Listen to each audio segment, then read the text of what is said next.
Okay, so before I show what the Lorica Segmentata armor looks like fully assembled on this stand, I would like to show what it looks like disassembled.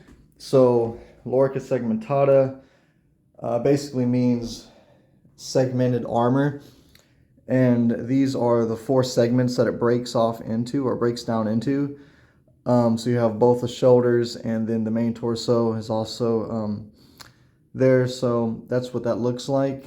It breaks off into these four parts, and then it just ties and straps together into the main body armor. So did want to show that off. That is the kind of, not only is Lorica segmentata relative to a lot of other like metal armor types, this is relatively pretty, like comparatively pretty light armor. It's also super protective armor. And then I think a detail that a lot of people probably don't know about Imperial Roman soldier armor, this Lorica segmentata, is that it breaks down into four parts, hence the name Lorica segmentata, segmented armor. So these are the four segments that it actually breaks down into. Of course, that would make it easier to transport a soldier, to transport the armor, to carry his armor around without having to wear it. You know, if it breaks down into these four smaller parts, it makes it easier to manage when you're not actually wearing the armor. So yeah, that is what that looks like. I thought that was a cool thing to show. I really don't think it's actually common knowledge, to my understanding, that Lorica segmentata actually does break down like this. So it actually does, and this is what it looks like. I just felt like that was an important thing to share. It's a crucial detail about this armor that makes it so special. This is the Gladius, or as most English speakers pronounce it, the Gladius, the Roman short sword. I actually am not sure what happened to my original rings, so I went and got some little like brass looking rings. I suppose they're brass, but I got these from Michael's, which is a craft store, and I was able to reassemble the little baldric onto the Gladius holster. And so I got that for the armor. It's a nice case.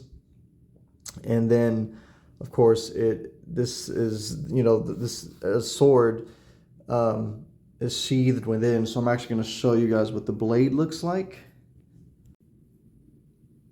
All right, yeah, this is the Gladius sword.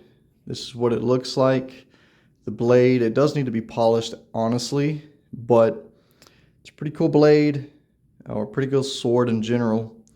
You can see the way the blade is very distinctly shaped. It is made to jab, not necessarily to slash. It's more of a jabbing weapon. Did a lot of damage.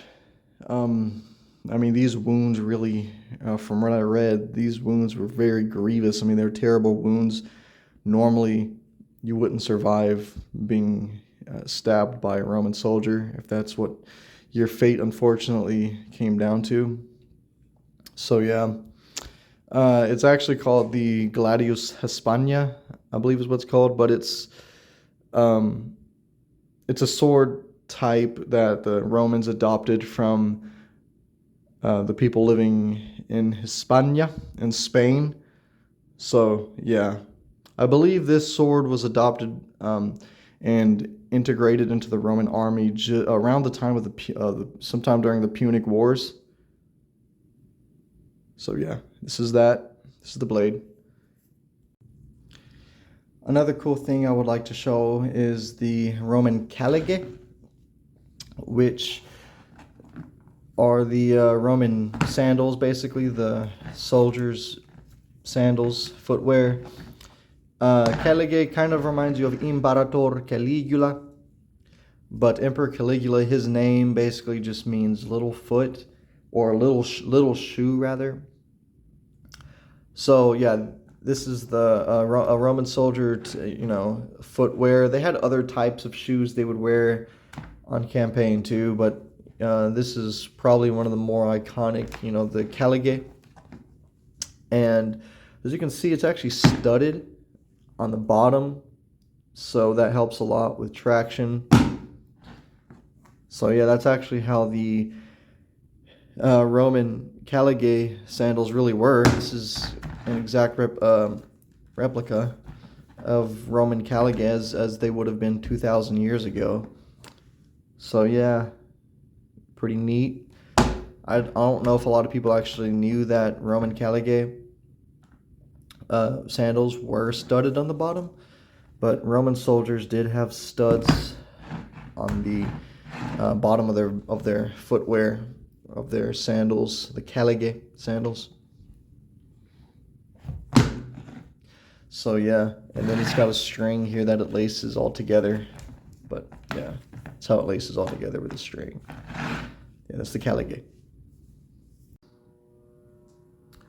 Alright, and this is the armor fully assembled on the stand.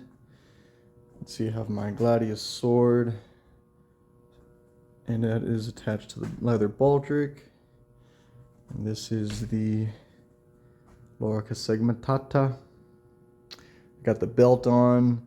That is my Gallic type helmet. I'm not too sure exactly what style helmet. I know the style is a Gallic helmet, but I'm not too sure if it's like a type H or anything like that, or a type G. I don't know too much about the different types or what makes the Gallic helmets distinct,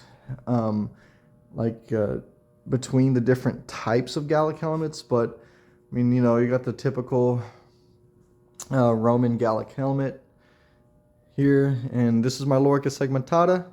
This is on the stand, fully assembled with the red tunic, leather baldric, and the Gladius sword. I got the belt and everything. So this is what it looks like. It's pretty nice. I did give it a light polish before I reassembled it. So yeah, it's a lot easier to just polish it when it's disassembled into like different parts. So yeah, it looks really cool in my opinion. Definitely one of my favorite types of armors, and one of my favorite historical empires, which is the Roman Empire. So yeah, definitely really cool. And this is what it looks like. This is my Lorica Segmentata, my Roman Lorica Segmentata armor, and assembled on its stand.